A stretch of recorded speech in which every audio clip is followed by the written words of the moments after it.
হাতে তালি দিয়ে সবাই মিলে চলুন। চলো চলো চলে যা, কোথায়?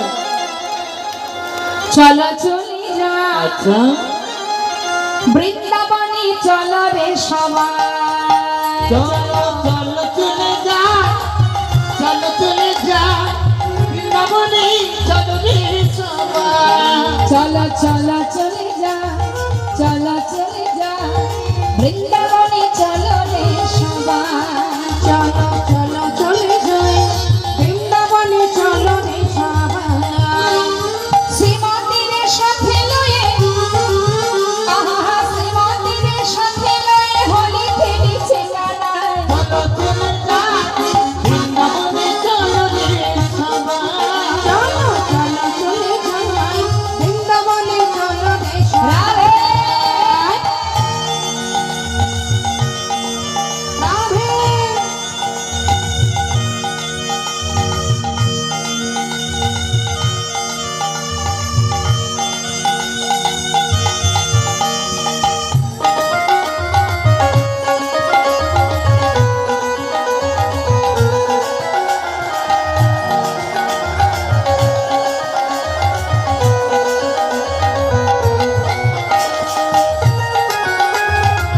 হরি বল। বসন্তের লাগে পাগল গিরিধারীর মনে,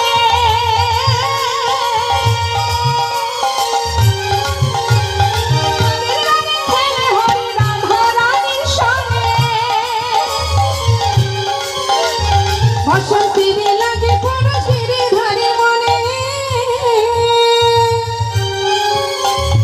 আগে আগে খেলে হরি রাধা রানীর সঙ্গে। রঙের হলা কানুর রঙে, তাই নাকি? রঙের হলা কানুর রঙে, আয়ানের ঘোড়ার গায়ে। চলো চলে যা, বৃন্দাবনে চলো রে সবাই। চলো চলে যাই, বৃন্দাবনে চলো রে সবাই। রাধা রানী কি? জয় বৃন্দাবন ধাম কি? জয় রাধে।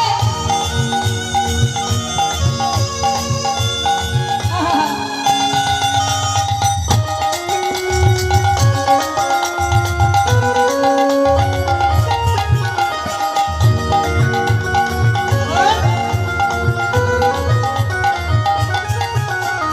কেমন খেলা,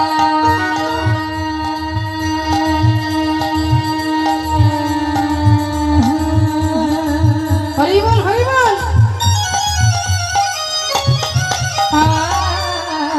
কেমন খেলা, কেমন খেলা, আহা কেমন খেলা, আহা কেমন খেলা খেলে আমার মদন মোহন, মদন মোহন। প্রেমের রঙে রাঙায় হয় আমার মন। কেমন খেলা, কেমন খেলা, আজ কেমন খেলা খেলে আমার মদন মোহন।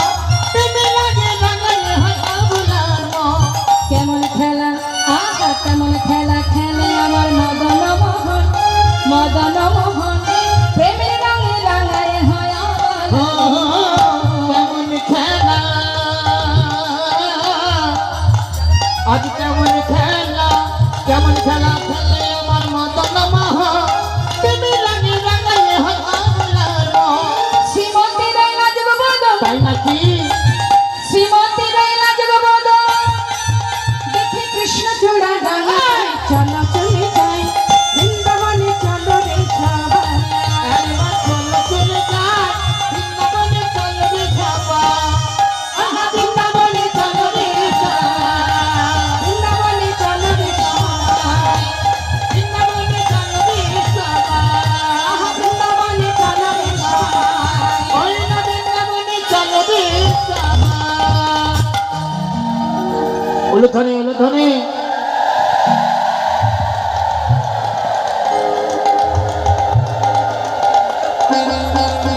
প্রেম से বলুন রাধা রানী কি? জয় রাধা রানী কি? বৃন্দাবন ধাম কি? নবদ্বীপ ধাম কি? জয়।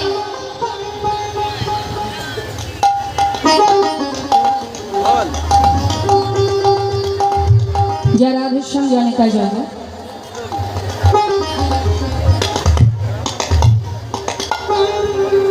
जय राधे राधे। আমরা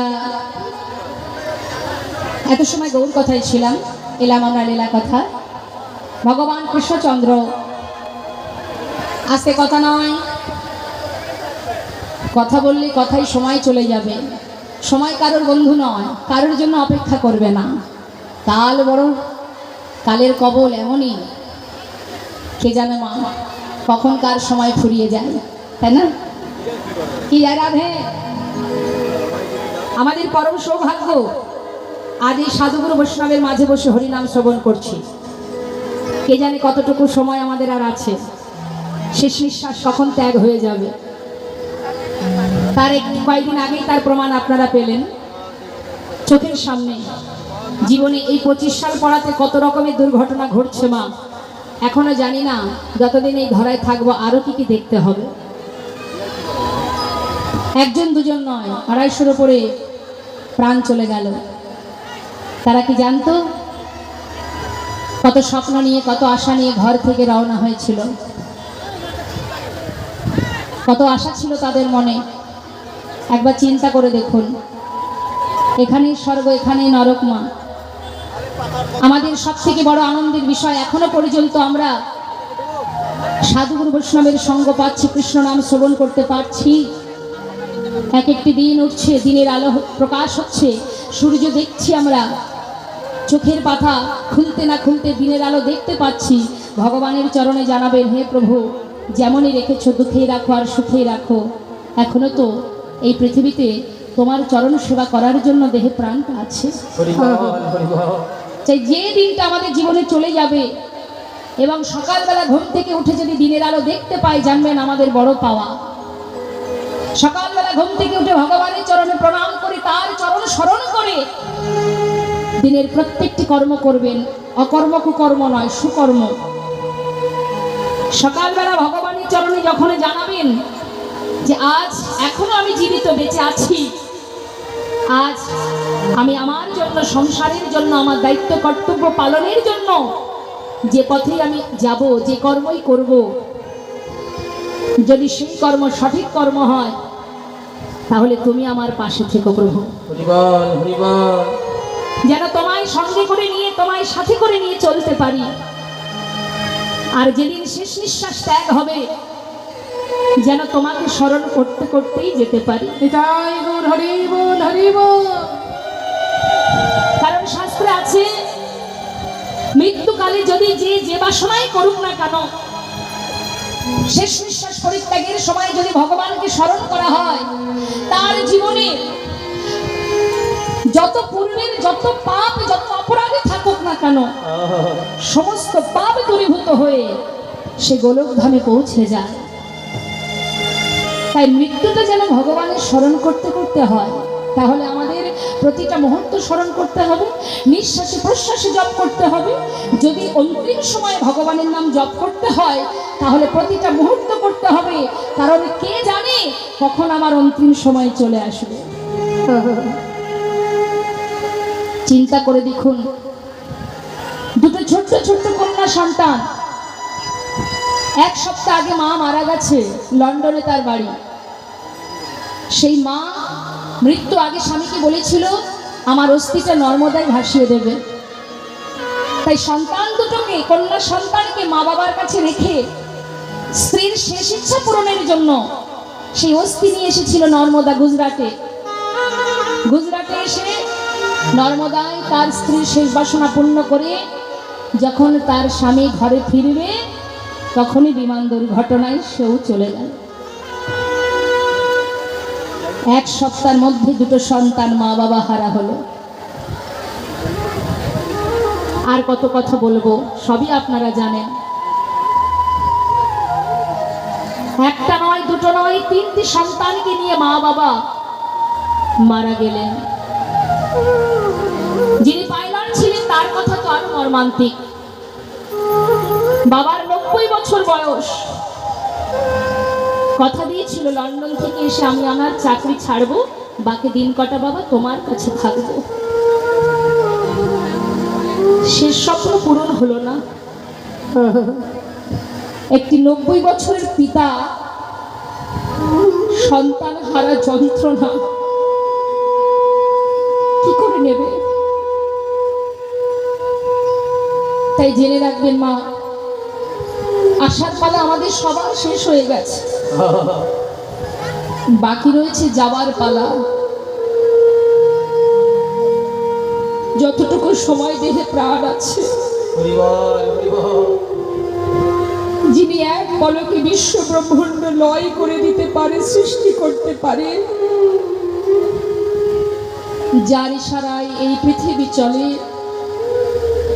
যার কৃপায় আজও খোদায় অন্ন পায়, পিপাসায় বাড়ি পায়, শ্বাস প্রশ্বাস চলার মতো আমরা প্রকৃতি থেকে যে অক্সিজেন পাই, সবই তার কৃপায়।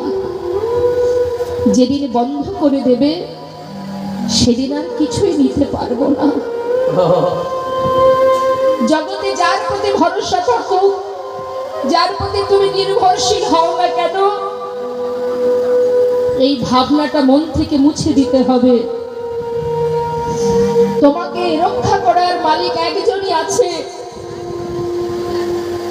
তোমাকে বাঁচানোর একজনই আছে। রাখে হরি মারে কে, মারে হরি রাখে কে। আমরা স্বামীর প্রতি ভরসা করি, সন্তানের প্রতি ভরসা করি, মা বাবার প্রতি ভরসা করি, কিন্তু জেনে রাখবেন পরিস্থিতির কারণে এক সময় তারাও আমার পাশ থেকে চলে যেতে পারে, কিন্তু একজন যাবে না মা। যে কোনো পরিস্থিতিতে সে তোমার দুঃখ আসুক সুখ আসুক, যেমনই তুমি থাকো না কেন, তোমার পাশ থেকে একজন কোনোদিনই যাবে না। যে তোমার রক্ষা করার মালিক, যে সৃষ্টি করে, যে ধ্বংস করে, সেই তো আমাদের বিপদ ভঞ্জন মধুসূদন। চিন্তা করে দেখুন, মহাভারতে দ্রৌপদীর 5 জন স্বামী রাজসভায় ছিলেন, গুরুজন ছিলেন, অন্ধ ধৃতরাষ্ট্র ছিলেন, গুরুকুল ছিলেন, গুরুকুলের যিনি গুরুদেব তিনি ছিলেন, সবাই ছিলেন। আমরা কখনো কখনো বলি না মা, আমার কেউ নেই, আমার কেউ নেই, আমার সন্তান নেই, স্বামী নেই, পরিবার নেই, আমার কেউ নেই। এই কথাটা একেবারে ভুলে যান। আমরা ভুল কথা বলি। আমাদের কারণ থাকার দরকার নেই, একজন যদি আমাদের মাথার উপরে থাকেন। ছিল তো, একজন নয় মা, 5 জন স্বামী ছিলেন না বাবা? এক বলতে 5 জন স্বামী ছিলেন। সতী রমণী মাতা দ্রৌপদীর যখন বস্ত্রহরণ হয়, 5 জন স্বামী এসেছিল তার মান রক্ষা করতে। গুরুজন যারা ছিলেন তারা এসেছিলেন রক্ষা করতে। নারী জাতির মান সম্মান রক্ষা করতে এসেছিলেন কেউ একজন এসেছিলেন, একজন। সে জানে কেউ আমার রক্ষা করুক বা না করুক, একজন করবে। সারা জীবন ধরে যদি বস্ত্র টানত দুঃশাসন, তবু বস্ত্র শেষ হতো না। হরিদাস ঠাকুরকে চাবুকের আঘাত করছে পাষণ্ডগণ।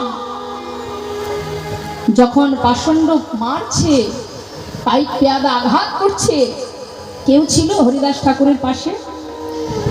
কেউ ছিল মা? হরিদাস ঠাকুরের পাশে কেউ ছিল? যখন তাকে সর্ব অঙ্গ থেকে রুধির ঝরছে, সর্ব অঙ্গে হাজার হাজার চাবুকের আঘাত, কেউ ছিল তার পাশে? তার মুখে শুধু একটা কথা, কৃষ্ণ কৃষ্ণ কৃষ্ণ কৃষ্ণ।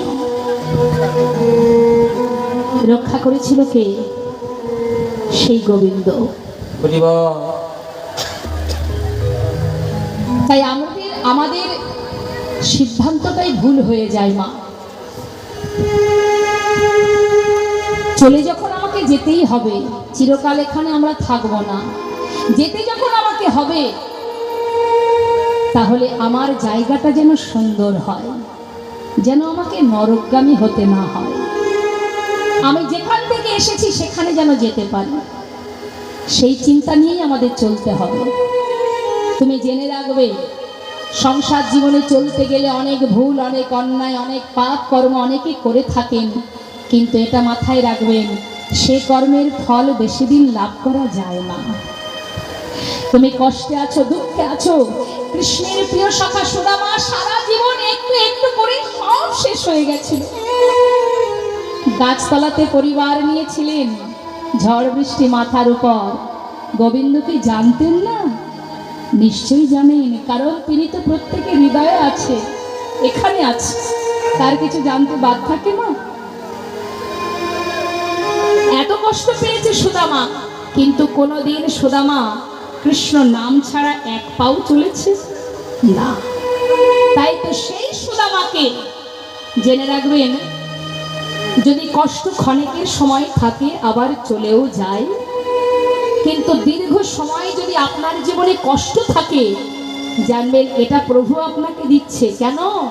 এই কষ্টটা যত তুমি সহ্য করবে তত তোমার জ্ঞানের আলো প্রকাশ হবে, তোমার সহ্য শক্তি বেড়ে যাবে, তোমার অনেক জ্ঞান অনেক অভিজ্ঞতা হবে এবং তুমি ক্ষমতাশালী হয়ে উঠবে। তারপর দীর্ঘ সময় কষ্টের পর এমন একটা দামি উপহার আপনার জন্য ভগবান রেখে দেবেন। তাই হাল ছেড়ে দিলে হবে না। তার প্রমাণ সুদামা, যাকে সোনার প্রাসাদ বানিয়ে দিয়েছিলেন ভগবান। তাই গৌর হরি বল হরি।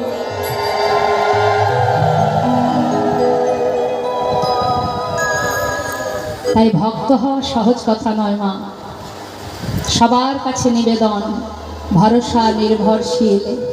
আমি, আমার সন্তান, আমার স্বামী, আমার পরিজন সবাই যেন কৃষ্ণমুখী হয়, সেই দিকে আপনাদের লক্ষ্য রাখতে হবে।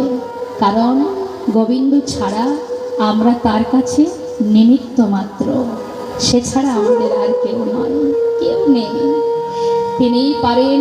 তাই তো কাজী নজরুল ইসলামের একটি সুন্দর গান একটু বলি, গাই, শুনুন কি বলছি। সুন্দরী পৃথিবী তারই সৃষ্টি, ক্ষণে ভাঙে ক্ষণে গড়ে। কাজী নজরুল ইসলাম বিদ্রোহী কবি। জন্ম যেখানেই হোক না কেন মা, কর্মটা সঠিক করতে হবে। তাই সেই কাজী নজরুল ইসলাম কত সুন্দর আমাদের বিশ্বম্ভর ভগবান করুণাময়ের উদ্দেশ্য করে একটি গান বাঁধলেন। ছোট করে 2 লাইন গাইব। খেলিছ, কথাগুলো মন দেবেন, প্রত্যেকটি কথা হৃদয়ঙ্গম করবেন, এমন ভাবে কথাগুলো শুনবেন যাতে দ্বিতীয় দিন এই গানের অর্থ আপনাদের আর বুঝতে ভুল না হয়। খেলিছ এ বিশ্বলয়ে বিরাট শিশু। আমার শিশু তো শিশুই হয়, বিরাট শিশু কখনো দেখেছেন? যে বিরাট সেই আবার শিশু। কোথায়? বৃন্দাবনে সখাগণকে নিয়ে বালক রূপে খেলা করছে। হ্যাঁ, তাই তো কত সুন্দর লিখেছেন, বিরাট শিশু আনমনে খেলিছ। এই বিশ্বলয়ে বিরাট শিশু আনমনে খেলিছ। প্রলয় সৃষ্টি তব পুতুল খেলা। কি বললেন? প্রলয় সৃষ্টি তোমার কাছে একটা পুতুল খেলার মতো। হরি বল। প্রলয় সৃষ্টি তব পুতুল খেলা, নিরজনে প্রভু নিরজনে খেলিছ। এই বিশ্বলয়ে বিরাট শিশু আনমনে খেলিছ। ভগবান খেলছেন মা। কোথায়? নিরজনে, যেখানে আমাদের সবার ধরা ছোঁয়ার বাইরে। কি বলছে? বলছে শোনো শোনো, তার শূন্যে মহা আকাশে তুমি মগ্ন লীলা বিলাসে। শূন্যে মহা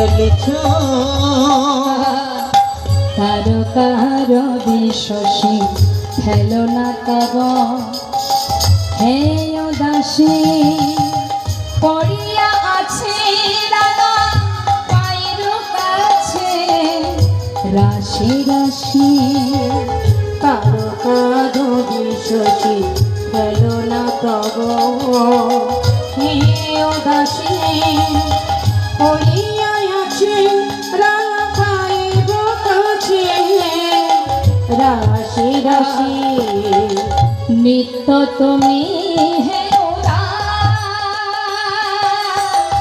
সুখে দুঃখে নিত্য তুমি হে সুখে দুঃখে নিত্য তুমি হে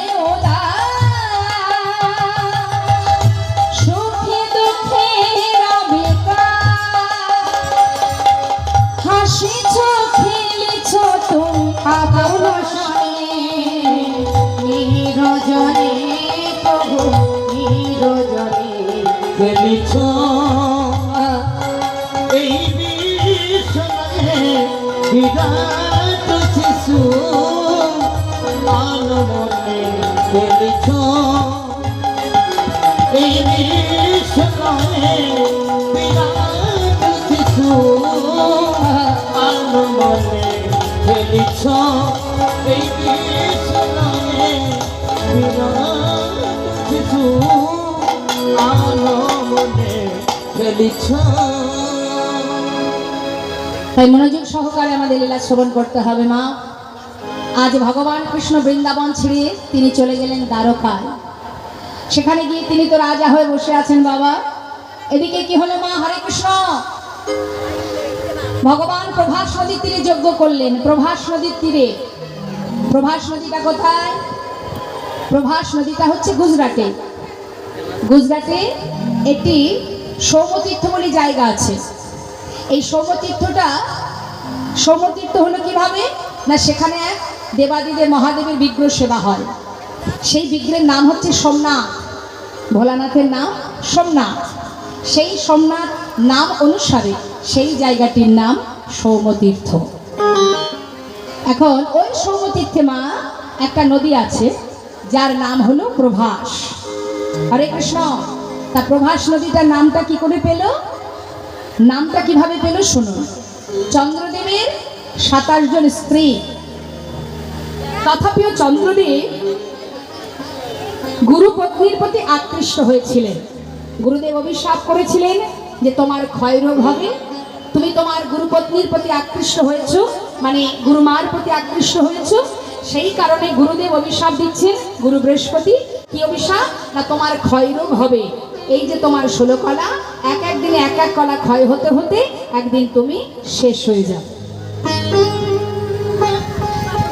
তো যখনই অভিশাপ দিয়েছে, গুরুর অভিশাপ তো ব্যর্থ হবে না বাবা। শুরু হয়ে গেল ক্ষয়রোগ। দেখতে দেখতে ক্ষয় হতে হতে আর একটি কলা বেঁচে আছে মা। তখন তার 27 জন সহধর্মিনী চললেন কৈলাসে মহাদেবের কাছে। মহাদেব নির্জন পরিবেশ, পর্বতের উপরে তার জনবসতি নেই, আছে কি? সুন্দর পরিবেশ, নিরিবিলি পরিবেশ, বসে আছেন ধ্যানে মগ্ন মহাদেব। 27 জন শালী গিয়ে হাজির হয়েছে। সম্পর্কে ভোলানাথের শালী হন 27 জন, অর্থাৎ মা পার্বতী হচ্ছে এই 27 জন রমণীর সম্পর্কে দিদি হন। তাহলে ভোলানাথ কি হবে? জামাই বাবু।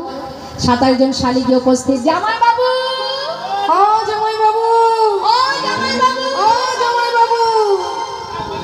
এতজন শালী চিৎকার করে যখন ডাকছে, মহাদেব মনে মনে ভাবছে দেখেছো কাণ্ড। এত সুন্দর পর্বতের মাথায়, হিমালয় পর্বতের মাথায় বসে বসে একটু ধ্যান করব, সেখানেও শান্তি নেই। এখানে এত শালী আছে তো জানতাম না।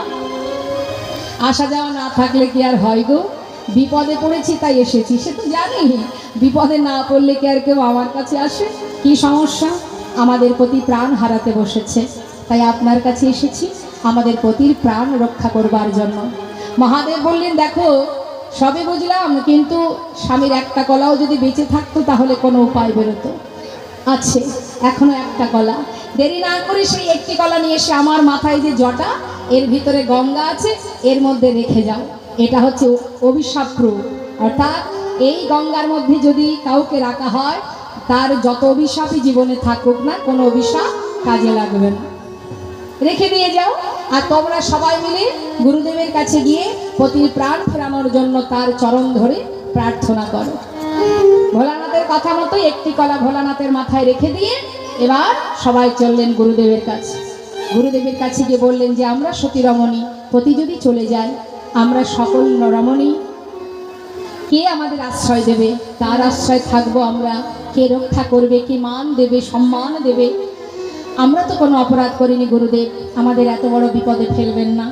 গুরুদেব বললেন সবই বুঝলাম, এসেছো যখন ফিরিয়ে দেব না, কিন্তু স্বামীর একটি কলা বেঁচে থাকলে আমি কোনো উপায় দিতাম। গুরুদেব আপনি তো বলুন, যদি বেঁচে থাকে প্রাণ তো ফিরে পাবো।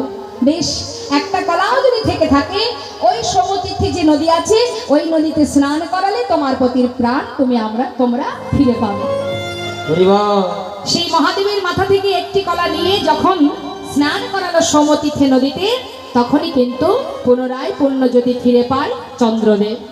সেই চন্দ্রদেব খুশি হয়ে সেই নদীকে বলেছিল, রে তোর কারণে যখন আমি পুণ্যজ্যোতি ফিরে পেলাম, আমি তোকে আশীর্বাদ করলাম, আজ থেকে তোর নাম প্রভাস। প্রভা যুক্ত আস, মানে পুনরায় জ্যোতি ফিরে পাওয়ার কারণে তোর নাম প্রভাস। সেই যে প্রভাস নদী মা, সে তো বর পেল, কিন্তু তার আবার অভিশাপও হয়েছিল। কিভাবে? এই প্রভাস নদী অভিশাপ্ত, সেই অভিশাপ দূরীভূত করার জন্যই গোবিন্দ প্রভাস নদীর তীরে যজ্ঞ করেছিলেন।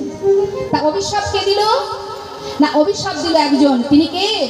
এক মণিবর, মণিপুত্র, যার নাম চিত্রাঙ্গদা। সে গিয়েছিল তৃষ্ণায় জল পান করতে। জল পান করতে যাওয়া মাত্রই ওই জলের মধ্যে ছিল কুমির। সে কি করলো? তাকে জলের মধ্যে টেনে নিয়ে খেয়ে ফেলল। এমন সময় অন্যান্য মণিপুত্ররা তার পিতার কাছে গিয়ে খবর দেওয়া মাত্রই সেই মণিবর এসে সেই প্রভাস নদীর তীরে দাঁড়িয়ে বলে উঠলেন, রে প্রভাস, তুই আমার পুত্রের প্রাণ নিয়েছিস, আমি তোকে অভিশাপ দিলাম, তোর বক্ষে জল থাকবে না, প্রখর রৌদ্রে শুকিয়ে যাবি তুই, মলমূত্র ত্যাগ করবে হিংস্র পশু পাখি, আর সবাই তোকে ঘৃণা করবে। প্রভাস করজোড়ে বললেন, হে মণিবর, আমি তো কোনো দোষ করিনি, দোষ করেছে আমার গর্ভে, আমার বক্ষে যে কুমির থাকে, আমাকে অভিশাপ দেবেন না। তখন সেই মণিবর বললেন, দেখ, অভিশাপ দিয়েছি যখন, তোর তো কোনো দোষ নেই, ভুল করে দিয়ে ফেলেছি যখন, এ তো আর ফিরিয়ে নেওয়া যাবে না। তবে আশীর্বাদ করে যাচ্ছি, যেদিন এই প্রভাস থেকে জল পেয়ে অনাদি আদি গোবিন্দ রাধারানীর চরণ ধৌত করে দেবে, সেই দিনই তুই মুক্তি পাবি, তার আগে নয়। তাই সেই প্রভাসের অভিশাপ দূরীভূত করার জন্যই কিন্তু প্রভু যজ্ঞ করেছিলেন নদীর তীরে। এটাই শুধু কারণ নয় মা, আরো একটু কারণ আছে, ছোট ছোট করে বলবো, অনেক ঘটনা তো, যজ্ঞ করার পিছনে অনেক কারণ। একটু মহাভারতে যাই। মহাভারতে যুদ্ধের পর, যুদ্ধ সমাপ্ত হবার পর, হস্তিনাপুরের রাজা ধর্মরাজ যুধিষ্ঠির রাজা হবার পর ভগবান কৃষ্ণ কুন্তি পিসিমাকে ডেকে বলছেন, মা কুন্তিকে, পঞ্চপাণ্ডবের মাতা মাতা কুন্তিকে ডেকে বলছেন কৃষ্ণচন্দ্র, পিসিমা সম্পর্কে পিসি হন, আমাকে বিদায় দাও। কুন্তি পিসিমা মনে মনে চিন্তা করছে, কৃষ্ণ তো এমন কথা কখনো বলে না, প্রতিদিন আমার কাছ থেকে ঘরে ফেরার সময় বলে আমি আসি, আজ বিদায় চাইছে কেন? পিসিমা, তোমার জীবনের সমস্ত কষ্ট দুঃখ দূর হয়ে গেছে, তুমি মাতা হয়েছো, রাজমাতা, তোমার জ্যেষ্ঠ পুত্র হস্তিনাপুরের রাজা। এবার তো আমি যাই, যাবার আগে বর দিয়ে যাব, তুমি আমার কাছে কিছু চেয়ে নাও। কুন্তি পিসিমা মনে মনে চিন্তা করলেন, কৃষ্ণ যখন চলে যেতেই চাই, তাকে ধরে রাখা তো আর আমার কোনো ক্ষমতা নেই, কি করে ধরে রাখবো তাকে? কৃষ্ণ তুমি বর দিবে, আমি যা চাইবো তাই দেবে? হ্যাঁ, বলো তুমি কি নেবে? কৃষ্ণ, এতদিন দুঃখ ছিল, কষ্ট ছিল, তাই তুমি আমাদের সঙ্গে ছিলে, হরিবল আমার হরিবল 5 পুত্রের সঙ্গে তুমি বন্ধুর মতো ছিলে। আজ সুখের নাগাল পেয়েছি, এত বড় রাজ্যের রাজা আমার পুত্র, তাই তুমি চলে যেতে চাও। কৃষ্ণ যদি বর দেবে তবে এই বর দিয়ে যাও। এই জগৎ মাঝে আর যে কটা দিন ধরাতে বেঁচে থাকবো, পৃথিবীতে আরো যদি কোনো দুঃখ কষ্ট থেকে থাকে সেটুকু আমাকে দিয়ে যাও। কেন জানো, জীবনে সব হারাতে রাজি, শুধু কৃষ্ণ তোমায় ছাড়তে রাজি নয়। দিয়ে যাও কৃষ্ণ, আর যত কষ্ট আছে দুঃখ আছে, যে কষ্ট যে দুঃখ পেলে কোনোদিন কৃষ্ণ হারা হতে না হয়, সে দুঃখ আমায় দিয়ে যাও। পিসিমা, এত কষ্ট পেলে সারা জীবনে বনে বনে কাটালে, 5 পুত্রকে নিয়ে সারা জীবন বন কেটেছে তোমার জীবন, আবার কেন তুমি দুঃখ চাইছো? যাতে তোমাকে হারাতে না হয় কৃষ্ণ। এই জগতের কোন সুখই আমার সুখ নয় যে সুখী কৃষ্ণ নেই। যদি সেই সিংহাসন ছেড়ে নেমে আয় বাবা, কি হবে ওই সিংহাসন? যে সিংহাসনে বসলে চিরতরে কৃষ্ণ চলে যায়, সে সিংহাসনের আমার কোনো দরকার নেই। ভগবান রথ থেকে নেমে এসে পিসিমাকে জড়িয়ে ধরে বললেন, পিসিমা, তোমার ভক্তি, তোমার প্রেম, তোমার ভালোবাসায় আমি আবদ্ধ হয়ে গেলাম। কোনোদিন তোমায় ছেড়ে কোথাও যাব না পিসিমা, কথা দিলাম। পিসিমাকে সান্ত্বনা দিয়ে তাকে সন্তুষ্টি করে রথে উঠে ভগবান কৃষ্ণ কিছুটা পথ গেছে, পিছন থেকে আর এক মা চিৎকার করে উঠলেন, মাধব,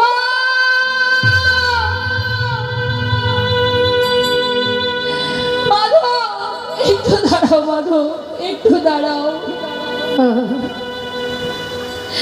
চলে যাবার আগে একবার পিছন ফিরে চেয়ে দেখো,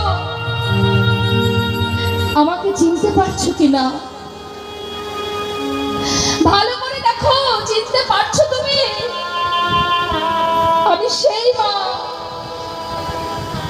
অভাগিনী মাতা গান্ধারী, শতপুত্র হারা জননী আমি। জগতে একটি সন্তান চলে গেলে যে মা কাঁদে, আমি শত সন্তান হারিয়েছি। আজ আমি কাঙালিনী, অভাগিনী, পাগলিনীর নয় পথে পথে কাঁদছি আমি। আজকে তুমি আমাকে পথের পাগলিনী করেছো, কাঙালিনী করেছো, সন্তান হারা অভাগিনী আমি শুধু তোমার কারণে। তুমি করেছো সন্তান হারা, তুমি না চাইলে কোনোদিন এই যুদ্ধ হতো না। আমার সন্তানদের তুমি মেরেছো, তাই আজ আমি সুবল কন্যা, আজ আমি তোমায় অভিশাপ করছি। শোনো মাধব, আমার কুরু বংশ যেমন ধ্বংস হয়ে গেছে, তোমার যদু বংশ ধ্বংস হবে, একটা দ্বীপও বেঁচে থাকবে না। আরো বলি শুনে রাখো, তোমারও মৃত্যু হবে, তুমিও মরবে। এক ব্যাধের হাতে তীর বিদ্ধ হয়ে তোমার মৃত্যু হবে। সমস্ত রাজসভায় যারা ছিলেন ছুটে গিয়ে মাতা গান্ধারীকে জড়িয়ে ধরে বলছে, মা, মাধবকে এই অভিশাপ করো না মা, অভিশাপ করো না। ভগবান রথ থেকে নেমে এসে বলে উঠলেন, তোমরা শান্ত হও, মাকে বাধা দিও না, তাকে বলতে দাও। দেখো সবাই শোনো, কুরুক্ষেত্রের যুদ্ধে জয়ের আনন্দ যেমন আমি পেয়েছি, তেমন যারা পরাজিত হয়েছে সেই পরাজয়ের কষ্ট আমি পেয়েছি। তাই গো, হরি বল, হরি বল। সকল মায়ের আশীর্বাদ যেমন পেয়েছি, তেমন সকল মায়ের অভিশাপও আমি মাথায় নিতে চাই। হরি বল। কেউ তাকে বাধা দেবে না, বলতে দাও। সেই যদুবংশ গোবিন্দ বলেছিলেন, মা তোমার কথাই সত্য হবে, যদুবংশ ধ্বংস হবে। যদুবংশী কতজন ছিল মা? 56 কোটি। এই 56 কোটি যদুবংশের মধ্যে যে সন্তান, তাদের মধ্যে একটি সন্তান যার দেখতে মেয়েদের মতো। দেখুন, অভিশাপ কখনো ব্যর্থ হয় না, জেনে রাখবেন। তবে যদি সে তো করো না। কে শোনে কার কথা? কিছুতেই শুনছে না, এতটাই দুষ্টু হয়েছে তারা, কাউকে মানে না, সম্মান করে না। কেন যাব? কেন যাব? এতদিন ধরে যুগ যুগ ধরে সাধনা করছো, বলতে পারবে না এর গর্ভে কি জন্ম হবে? তখন রেগে গিয়ে বলে উঠলেন, তবে শোন, এর গর্ভে যে জন্ম নেবে তার হাত দিয়ে তোদের 56 কোটি যদুবংশ ধ্বংস হয়ে যাবে। কথাটা শুনে ঘরে চলে গেল। দেখতে দেখতে সেই কড়াটা ফাল হয়ে প্রসবিত হলো। আর সেই ফালটা নিয়ে গোবিন্দের কাছে যেই না গেল, গোবিন্দ দেখেই চিনতে পারলেন।